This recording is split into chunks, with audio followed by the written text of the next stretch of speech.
السلام علیکم ورحمۃ اللہ وبرکاتہ۔ الحمد للہ وکفیٰ وسلام علی عبادہ الذین اصطفیٰ، اما بعد فاعوذ باللہ من الشیطان الرجیم، بسم اللہ الرحمن الرحیم۔ انما المؤمنون الذین اذا ذکر اللہ وجلت قلوبهم وَإِذَا تُلِيَتْ عَلَيْهِمْ آيَاتُهُ زَادَتْهُمْ إِيمَانًا وَعَلَى رَبِّهِمْ يَتَوَكَّلُونَ الَّذِينَ يُقِيمُونَ الصَّلَاةَ وَمِمَّا رَزَقْنَاهُمْ يُنْفِقُونَ أُولَئِكَ هُمُ الْمُؤْمِنُونَ حَقًّا لَهُمْ دَرَجَاتٌ عِنْدَ رَبِّهِمْ وَمَغْفِرَةٌ وَرِزْقٌ كَرِيمٌ۔ صدق اللہ العظیم۔ میرے محترم بزرگوں، نوجوان ساتھیوں، اللہ تبارک و تعالیٰ کا بے انتہا فضل و کرم ہوا کہ اللہ تبارک و تعالیٰ نے جمعہ کی نسبت سے تھوڑی دیر بیٹھ کر اللہ اس کے رسول صلی اللہ علیہ وسلم کی باتیں سننے اور سنانے کا موقع دیا۔ گزشتہ جمعہ مومنین کی 5 خامیاں بیان کیا تھا، یعنی مومنین کے اندر کچھ خامیاں ہیں، جس میں سے پہلی خامی یہ بیان کیا تھا کہ وہ ضعیف ہے، کمزور ہے۔ اسی طریقے سے یہ بھی بتایا تھا کہ مومنین عجلت پسند ہیں، جلد بازی اختیار کرتے ہیں، ہر کام میں جلد بازی کرتے ہیں۔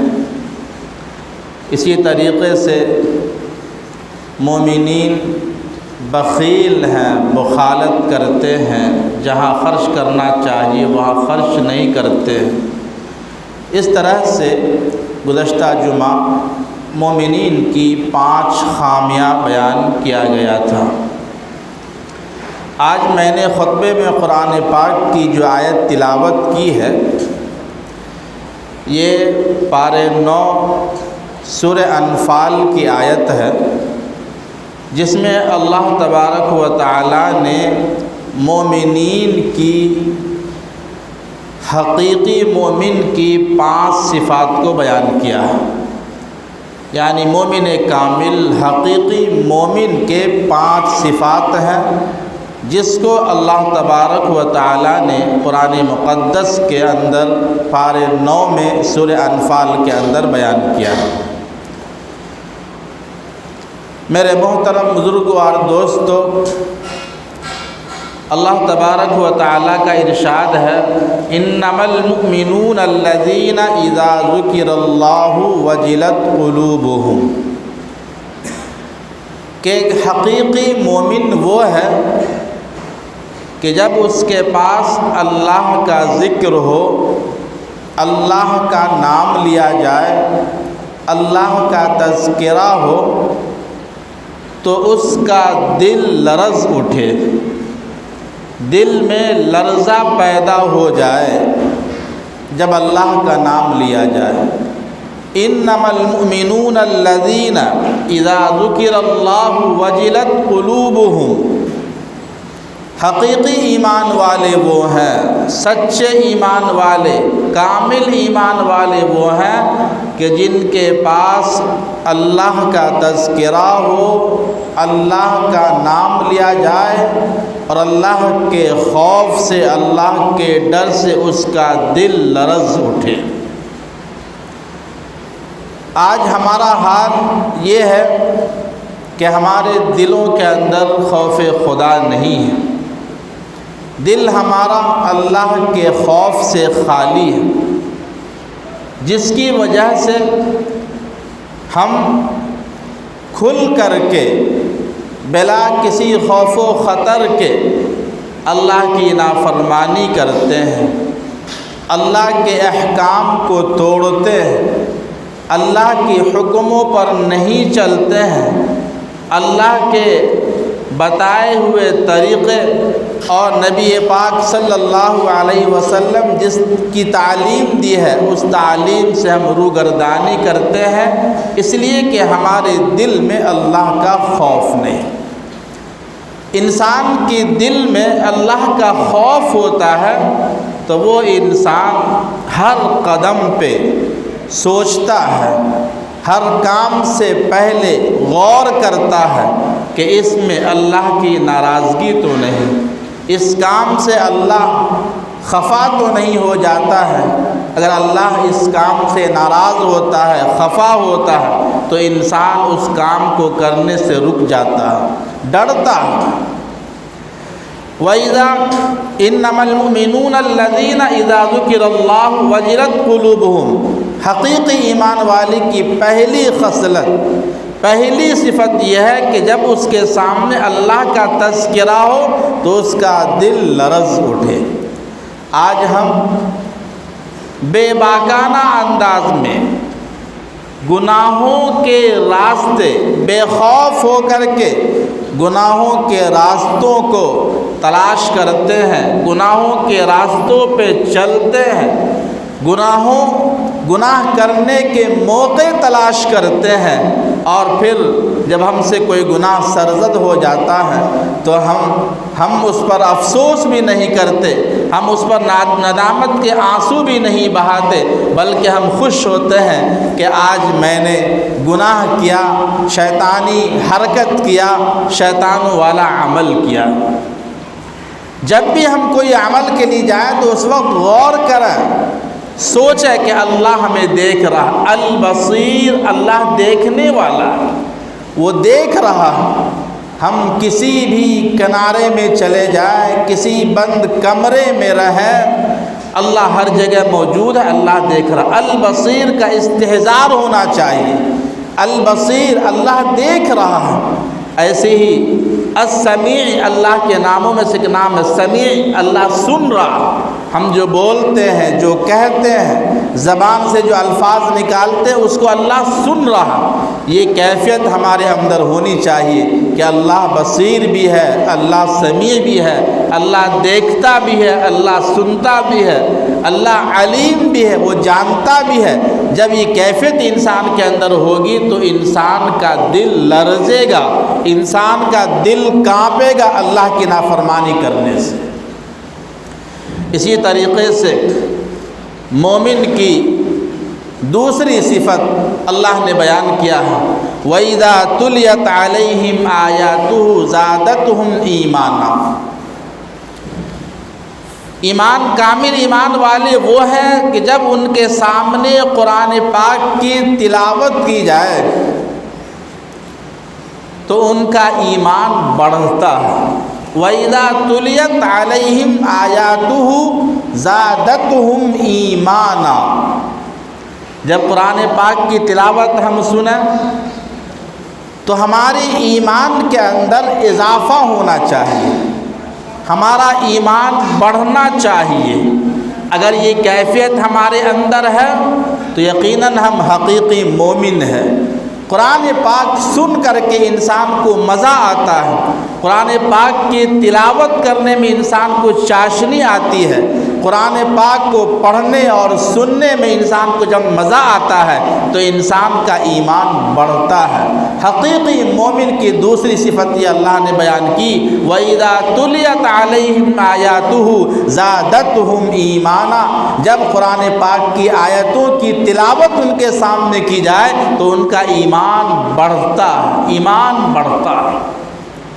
آج بڑے افسوس کے ساتھ کہنا پڑتا ہے کہ ہمارا تعلق قرآن سے ٹوٹ چکا ہے، ہم قرآن سے دور ہو چکے ہیں۔ قرآن کو ہم نے الماریوں میں، طاقوں میں سجا رکھا ہے، پورا سال گزر جاتا ہے، کبھی اس کو ہاتھ لگانے کی، کبھی اس کو کھول کر دیکھنے کی، کبھی اس کو لے کر کے بیٹھنے کی توفیق نہیں ہوتی۔ ہاں، جب گھر میں کسی کا انتقال ہو جاتا ہے، گھر میں کوئی وفات پا جاتا ہے تو اس موقع پہ ہمیں قرآن کی یاد آتی ہے اور قرآن کھول کر کے بیٹھتے ہیں اور چند صورتیں اور چند آیات پڑھ کر اپنے مرحومین کو بخشتے ہیں۔ قرآن صرف بخشش کی کتاب نہیں، پڑھ کر کے بخشنے کے لیے نہیں، بلکہ قرآن ہدایت ہے، قرآن رہنمائی ہے، قرآن ایک اچھی کتاب ہے۔ قرآن میں زندگی گزارنے کے سارے اصول، سارے ضابطے بیان کیے گئے ہیں۔ قرآن ہمیں روزانہ پڑھنا چاہیے۔ ہماری صبح ایسی ہو کہ ہم جیسے ہی صبح کریں تو قرآن پاک کی تلاوت سے کریں۔ ہماری صبح کا آغاز قرآن پاک کی تلاوت سے ہونی چاہیے۔ آج ہمارا حال یہ ہے کہ ہماری صبح کا آغاز موبائل سے ہوتا ہے، اور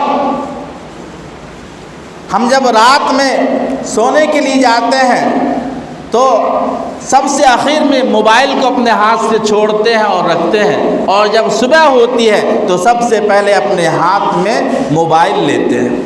پہلے زمانے کے اندر، بلکہ بھی حال ہی میں حال یہ تھا جب موبائل کا رواج نہیں تھا، تو جیسے ہی صبح ہوتی لوگ پہلے اخبار کو پڑھا کرتے تھے، اخبار تلاش کیا کرتے تھے، بیڈ پر ہوتے اخبار پوچھتے کہ اخبار آیا کہ نہیں آیا۔ آج اخبار کا رواج ختم ہوا، موبائل کا رواج چل پڑا ہے۔ جیسے ہی ہماری آنکھ کھلتی ہے، ڈاٹا آن کرتے ہیں، نیٹ کھولتے ہیں اور موبائل کو دیکھتے ہیں کہ اس پر کیا میسج آیا ہے، کیا پیغام آیا ہے، یا پھر کیا کیا چیزیں آئی ہیں۔ تو ہمارا آغاز ہماری صبح موبائل سے ہوتا ہے اور رات کا اختتام موبائل سے ہوتا ہے۔ میرے محترم بزرگوں اور دوستو، اپنی صبح کا آغاز قرآن سے کریں۔ وَإِذَا تُلِيَتْ عَلَيْهِمْ آيَاتُهُ زَادَتْهُمْ ایمانا، جب قرآن پاک کی تلاوت ہوتی ہے تو ایمان والوں کے ایمان میں اضافہ ہوتا ہے۔ آج ہمارا ایمان کمزور کیوں ہے؟ قرآن نہیں پڑھتے ہیں، قرآن کی تلاوت نہیں کرتے ہیں، قرآن نہیں سنتے ہیں، قرآن پڑھنے نہیں آتا ہے۔ میرے افسوس کی بات ہے میرے محترم بزرگوں اور دوستو، حقیقی مومن کی صفت یہ ہے کہ جب اس کے پاس قرآن پاک کی تلاوت کی جائے تو اس کا ایمان میں اضافہ ہوتا ہے، اور جب انسان خود تلاوت کرے تو کتنا اضافہ ہوگا۔ اس لیے قرآن پاک کی تعلیم اور قرآن پاک کی تلاوت کا اہتمام کرنا چاہیے۔ مومن کی تیسری صفت وَعَلَىٰ رَبِّهِمْ يَتَوَكَّلُونَ، حقیقی مومن کی تیسری صفت یہ ہے کہ وہ اپنے رب پر توکل کرتے ہیں، بھروسہ کرتے ہیں، یقین رکھتے ہیں۔ آج ہمارا بھروسہ جیسا ہونا چاہیے ویسا نہیں ہے۔ جو بھی کام ہے ہم کرنے کے بعد بھروسہ اللہ پر رکھیں۔ کرنے دھرنے والی ذات اللہ کی ذات ہے۔ ہماری محنت یا ہماری کوشش سے کچھ نہیں ہوتا۔ کوشش کرنا اپنا کام ہے، لیکن اس پر ثمر دینا، اس پر بدلہ دینا، اس پر عطا کرنا یہ اللہ کے فیصلے سے ہوتا ہے۔ وَعَلَىٰ رَبِّهِمْ يَتَوَكَّلُونَ، حقیقی مومن کی صفت یہ ہے کہ وہ اللہ پر بھروسہ کرتے ہیں۔ آپ نے دیکھا ہوگا جو چرند پرند فضاؤں میں پرواز کرتی ہیں، اس کے پاس ذخیرے نہیں ہوتے، اس کے پاس کوئی چیز جمع نہیں رہتا ہے، آنے والے دن کی فکر نہیں ہوتی ہے۔ وہ خالی پیٹ صبح میں اپنے گھونسلوں سے نکلتا ہے اس امید اور یقین کے ساتھ کہ اللہ ہمیں کھلائے گا، اللہ ہمیں رزق دے گا، اور جب وہ شام میں اپنے گھر واپس آتی ہے تو اس کا پیٹ بھرا ہوا ہوتا ہے۔ ایک پرندوں کا یہ توکل ہے، یہ یقین ہے، یہ یقین ہم مسلمانوں کے اندر، ہم انسانوں کے اندر آنا چاہیے، لیکن ہمارا بھروسہ اور ہمارا یقین ویسا نہیں جیسا ہونا چاہیے۔ حقیقی مومن کی صفت وَعَلَىٰ رَبِّهِمْ يَتَوَكَّلُونَ، کہ وہ اپنے رب پر توکل کرتے ہیں، بھروسہ کرتے ہیں۔ یہ بھروسہ اپنے اندر پیدا کیجئے، یہ یقین پیدا کیجئے کہ ہر کام اللہ کے حکم سے ہوتا ہے۔ بسا اوقات ایسا بھی ہوتا ہے کہ ہم بہت محنت کرتے ہیں، بہت کوششیں کرتے ہیں، لیکن اس کے باوجود اس کا بدلہ ہمیں جو ملنا چاہیے نہیں مل پاتا۔ میں نے کئی لوگوں سے سنا کہ صاحب میں فلاں کا کام کر کے دیا، پوری بلڈنگ کھڑی کر دیا، میرا جو یہ کام تھا پورا کر کے دیا، آج تک پیسہ نہیں دیا۔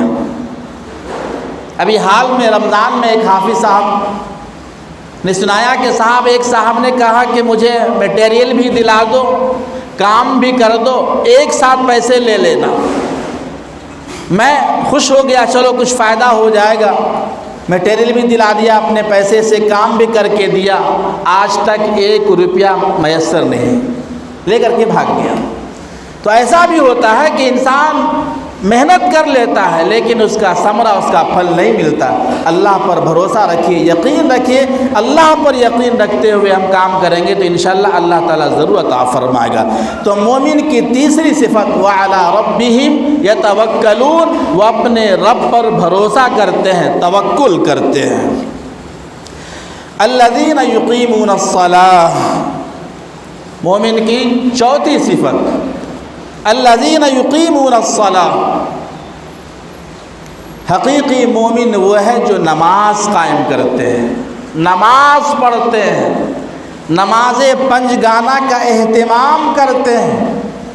الذین یقیمون الصلاۃ، حقیقی مومن وہ ہے جو نماز کی پابندی کرے، نماز پڑھے، 5 وقت کی نماز پڑھے، ایک وقت پڑھا دوسرے وقت چھوڑ دیا، ایک وقت پڑھا 4 وقت کو چھوڑ دیا، اس کو حقیقی نماز نہیں کہتے ہیں۔ نماز مسلمانوں پہ دن میں 5 وقت فرض ہے، 5 وقت پڑھیں گے تو ہم حقیقی مومن کہلائیں گے۔ حقیقی مومن کی صفتوں میں سے ایک صفت الذین یقیمون الصلاۃ، کہ وہ نماز پڑھتے ہیں، نماز قائم کرتے ہیں۔ آج ہم سے نماز میں کتنی کوتاہی ہو رہی ہے، آج ہم سے نماز میں کتنی لاپرواہی ہو رہی ہے، ہم خود اپنا جائزہ لیں، خود اپنا محاسبہ کریں۔ ہمیں کہنے کی ضرورت نہیں، ہمیں بتانے کی ضرورت نہیں کہ ہم نماز نہیں پڑھتے ہیں، ہم خود ٹٹولیں، خود سوچیں کہ ہم نے کتنی نمازیں ضائع کر دی ہے اور کتنی نمازیں پڑھی ہے۔ زندگی کے 40 سال 35 سال 50 سال ہو گئے، ہم نے کتنی نمازوں کا اہتمام کیا ہے، کتنے دن ہم نے پابندی سے نماز پڑھا، اس کا جائزہ لیں۔ اگر حقیقی مومن ہے تو وہ نماز کی پابندی کرے گا۔ الذین یقیمون الصلاۃ، حقیقی مومن وہ ہے جو نماز کا اہتمام کرتا ہے۔ نماز پڑھیے، نماز سب سے بڑی عبادت ہے، نماز عظیم الشان عبادت ہے۔ نماز کے بارے میں سب سے پہلے سوال ہوگا، نماز اچھی نکلی دوسرے اعمال اچھے ہوں گے، نماز میں گڑبڑی ہو گئی دوسرے اعمال میں گڑبڑی پائی جائے گی۔ اس لیے میرے محترم بزرگوں اور دوستوں، نمازوں کا اہتمام کریں۔ ایمان والوں کی 5ویں صفت اور آخری صفت وَمِمَّا رَزَقْنَاهُمْ يُنْفِقُونَ، حقیقی مومن وہ ہے جو خرچ کرتے ہیں جو اللہ نے ان کو رزق دیا ہے، خرچ کرتے ہیں۔ وَمِمَّا رَزَقْنَاهُمْ يُنْفِقُونَ، جو کچھ ہم نے ان کو دیا ہے اس میں سے وہ خرچ کرتے ہیں۔ اللہ کہہ رہا، خرچ کرنے کی جب بات آتی ہے کہ اللہ کے لیے، اللہ کو راضی کرنے کے لیے رب کے راستے میں خرچ کرو، تو لوگ سب سے زیادہ غریب ہو جاتے ہیں، سب سے زیادہ پریشان حال ہو جاتے ہیں۔ وَمِمَّا رَزَقْنَاهُمْ يُنْفِقُونَ، اللہ کہہ رہا حقیقی مومن وہ ہے جس کو ہم نے رزق دیا ہے اس میں سے وہ خرچ کرے۔ آپ نے سنا ہوگا یہ جملہ بہت مشہور ہے کہ پیسہ بولتا ہے، پیسہ بولتا ہے۔ کسی کے شادی کے موقع پر دیکھیں گے فضول خرچی، ہم آپ اور کہتے ہیں کہ پیسہ بولتا ہے، یہ پیسے کی نمائش ہو رہی ہے۔ حقیقی پیسہ وہ بولتا ہے جو رب کے راستے میں خرچ ہو۔ غلط جگہوں پہ خرچ کرنا، شباب و کباب میں خرچ کرنا، عیاشیوں میں خرچ کرنا، شادی بیاہ کے موقعوں پر فضول خرچ کرنا، اور پھر کہتے ہیں کہ پیسہ بولتا ہے۔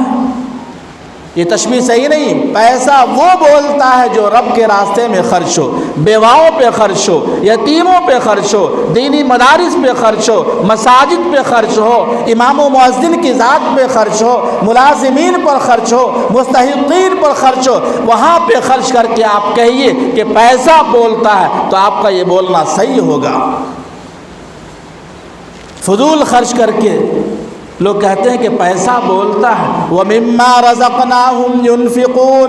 اللہ کہہ رہا کہ حقیقی مومن وہ ہے جس کو ہم نے رزق دیا ہے، جس کو ہم نے دولت دیا ہے، جس کو ہم نے پیسہ دیا ہے، وہ ہمارے راستے میں خرچ کرے. حقیقی مومن وہ ہے. آج فضول خرچی کرنے میں ہمیں کوئی دشواری نہیں ہوتی، فضول خرچی کرنے میں ہمیں کوئی رکاوٹ نہیں ہوتی، لیکن جہاں خرچ کرنا چاہیے وہاں خرچ کے لیے کہا جائے تو پریشانی آ جاتی ہے، بدحالی آ جاتی ہے، مصیبت آ جاتی ہے، پیسے کم پڑ جاتے ہیں. کسی کو ایک ٹائم 500 آدمی پر خرچ کر دیے، ایک دعوت کر دی، تو ہم خوش ہو جاتے کہ ہم نے ایک ٹائم میں 500 آدمی کی دعوت کی، کھانا کھلایا. یاد رکھیے دینی مدارس کے اندر ایک ٹائم میں 500,000 بچوں کا کھانا بنتا ہے. ایک وقت میں 200-300 بچوں کا کھانا بنتا ہے، ناشتہ بنتا ہے. اور الحمدللہ اللہ کا نظام چلتا ہے، دینے والے وہاں دیتے ہیں. لیکن کچھ لوگوں سے کہا جائے دینی مدارس کو آپ دیجئے، وہاں بچے پڑھتے ہیں، حافظ بنیں گے، عالم بنیں گے، مفتی بنیں گے. نہیں، بہت پریشانی ہے، حالات بہت ٹائٹ ہیں. بہرکیف حقیقی مومن کی 5ویں صفت وَمِمَّا رَزَقْنَاهُمْ يُنْفِقُونَ. جو اللہ نے ان کو رزق دیا اس میں سے وہ خرچ کرتے ہیں. اللہ کے راستے میں خرچ کرنے والی بنیے، آپ کی زندگی میں برکت آئے گی، مال میں برکت آئے گا، پیسوں میں برکت آئے گا، کاروبار میں برکت آئے گا، اللہ برکت دے گا. آگے اللہ فرماتا ہے أُولَئِكَ هُمُ الْمُؤْمِنُونَ حَقًّا. یہی حقیقی مومن ہے. میں قرآن کی ایک آیت پڑھ کے ترجمہ کر رہا ہوں، میں لفاظی نہیں کر رہا ہوں. اولئک هم المؤمنون حقا. یہی حقیقی مومن ہے. کون؟ جو اللہ پر یقین رکھتے ہیں، جو اللہ کے راستے میں خرچ کرتے ہیں، یہی حقیقی مومن ہے. اولئک هم المؤمنون حقا. اللہ کہہ رہا ہے یہی حقیقی مومن، یہی سچے مومن ہے. لہم درجات عند ربہم. ان کے لیے اللہ کے پاس درجات ہیں. لہم درجات عند ربہم. ایسے لوگوں کے لیے، حقیقی مومن کے لیے اللہ کے پاس درجات ہے، مقام ہے. لہم درجات عند ربہم ومغفرۃ ورزق کریم. ان کے لیے مغفرت ہے اور عمدہ رزق ہے. ہم میں سے کون نہیں چاہتا کہ ہماری مغفرت ہو؟ ہم میں سے کون نہیں چاہتا کہ ہمیں عمدہ رزق ملے، اچھا رزق ملے؟ اللہ کہہ رہا ہے جس کے اندر یہ 5 صفات ہوں گے، اللہ کہہ رہا ہے جن کے اندر یہ 5 صفات ہوں گے، اللہ تبارک و تعالیٰ اس کی مغفرت بھی فرمائے گا اور عمدہ رزق عطا فرمائے گا. لہم درجات عند ربہم ومغفرۃ ورزق کریم. اللہ معاف بھی کرے گا اور رزق کریم یعنی عمدہ رزق عطا فرمائے گا. اللہ تبارک و تعالیٰ نے جنت کو 2 چیزوں سے جوڑا. جنت کو 2 چیزوں سے جوڑا. وَأَمَّا مَنْ خَافَ مَقَامَ رَبِّهِ وَنَهَى النَّفْسَ عَنِ الْهَوَىٰ فَإِنَّ الْجَنَّةَ هِيَ الْمَأْوَىٰ.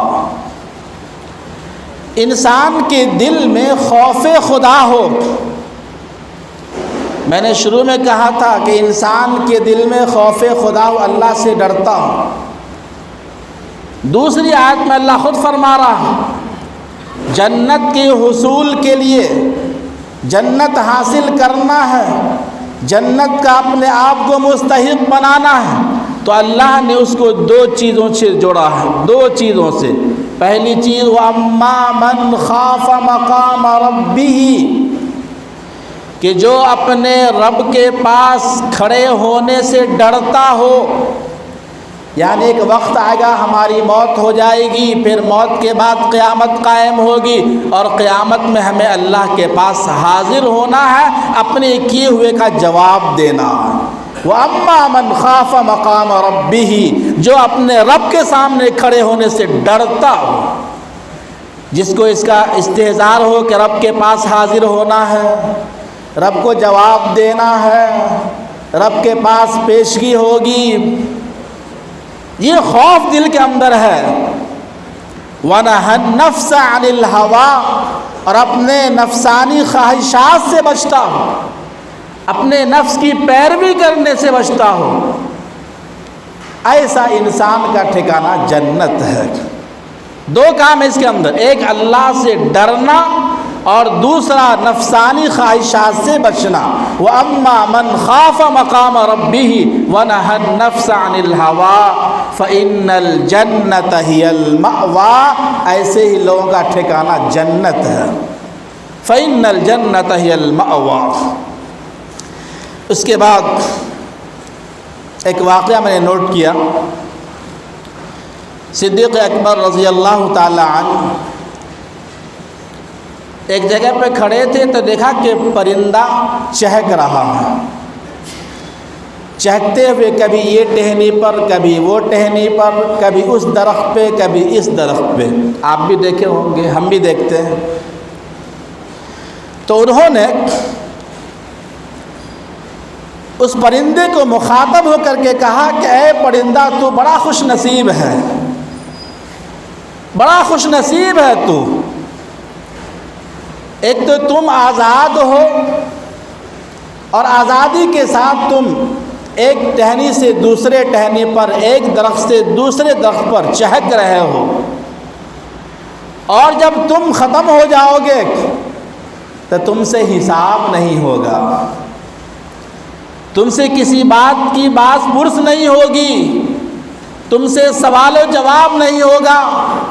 اے پرندہ، تو بہت خوش نصیب ہے، ہم تو ڈرتے ہیں کہ اللہ ہم سے حساب لے گا، ہمارے اندر تو یہ خوف طاری ہے کہ اللہ کے پاس ایک ایک چیز کا، ایک ایک پیسے کا، ایک ایک کام کا حساب دینا ہوگا۔ اے پرندہ، تو خوش نصیب ہے، تو بہت اچھا ہے، تمہارے مقابلے میں ہم کچھ نہیں ہے، اللہ ہم سے حساب لے گا، تم سے حساب نہیں لے گا۔ ایک ایسا انسان جس کو دنیا میں جنت کی بشارت دی گئی، جس کو جنتی ہونے کے اللہ کے رسول نے بشارت دی کہ ابو بکر صدیق تم جنتی ہو، ایسا انسان، اس کے اندر یہ خوف، اور پرندے سے مخاطب ہو کر کہ پرندہ تو اچھا ہے، تو خوش نصیب ہے، تم سے حساب نہیں ہوگا اور ہم سے حساب ہوگا۔ کیا یہ استحضار ہمارے اندر ہے؟ اللہ ہم سے حساب لے گا؟ کبھی ہم نے سوچا ہے جو کما رہا ہے اس پہ حساب ہوگا، جو گنوا رہا ہے اس پہ بھی حساب ہوگا؟ یہ استحضار پیدا کرنا، یہی خوف خدا، اس بات کا دل میں آنا، یہی خوف خدا ہے۔ اس لیے یہ کیفیت اپنے اندر پیدا کیجئے، جو بھی کر رہے ہیں، جس طریقے سے کما رہے ہیں، جس طریقے سے رہ رہے ہیں، ہر ایک کا حساب اللہ کے پاس دینا ہوگا۔ ہمیں گناہوں سے بچنا چاہیے، گناہ سے بچیں گے دل پاکیزہ ہوگا، اعمال صالحہ کی توفیق ہوگی۔ میں ایک آخری بات عرض کر دوں کہ ایک موقع پر حضرت عمر رضی اللہ تعالی عنہ مغرب کی نماز پڑھا رہے تھے۔ یہ وہ لوگ ہیں جن کو دنیا ہی میں جنت کی بشارت دی گئی تھی، جن کا مقام اللہ کے پاس بہت بلند ہے، اس کے باوجود ان کی کیفیت دیکھی کیسی ہے۔ عمر فاروق رضی اللہ تعالی عنہ مغرب کی نماز پڑھا رہے تھے، سورہ طور کی ایک آیت تلاوت کر رہے تھے، تلاوت کرتے ہوئے قرآن کی آیت آئی، ان عذاب ربک لواقع، بے شک آپ کے رب کا عذاب واقع ہونے والا ہے۔ آنکھوں میں آنسو آ گیا، رونے لگے، آواز میں تبدیلی آ گئی۔ سورہ طور کی آیت پڑھ رہے تھے، مغرب کی نماز تھی، جب اس آیت پر پہنچے ہیں ان عذاب ربک لواقع، بے شک آپ کا پروردگار آپ کو عذاب دے گا، ڈر گئے، خوف کی وجہ سے آنکھوں میں آنسو آ گئے، جبکہ حضور نے دنیا ہی میں جنتی ہونے کی بشارت دے دی ہے۔ اس آیت کا اتنا اثر ہوا، گھر آئے 20 دن بیمار رہے، جسم پر کپ کپی طاری رہے، ڈرتے رہے۔ لوگ عیادت کے لیے آئے کہ آپ بیمار پڑ گئے، طبیعت خراب ہو گئی، آنکھوں میں آنسو جاری ہے کہ اللہ عذاب دے گا، اللہ کے عذاب کو ہم کیسے برداشت کر سکتے ہیں؟ اللہ قرآن میں کہہ رہا ان عذاب ربک لواقع، بے شک آپ کا پروردگار آپ کو عذاب دے گا۔ جبکہ ان کے بارے میں حضور نے فرمایا تھا کہ اگر میرے بعد کوئی نبی ہوتا تو وہ عمر ہوتے، لو کان بعدی نبی لکان عمر۔ اتنا مقام بلند تھا، اور خوف کا یہ عالم، ڈر کا یہ عالم کہ اللہ عذاب دے گا تو ہم کیا کریں گے۔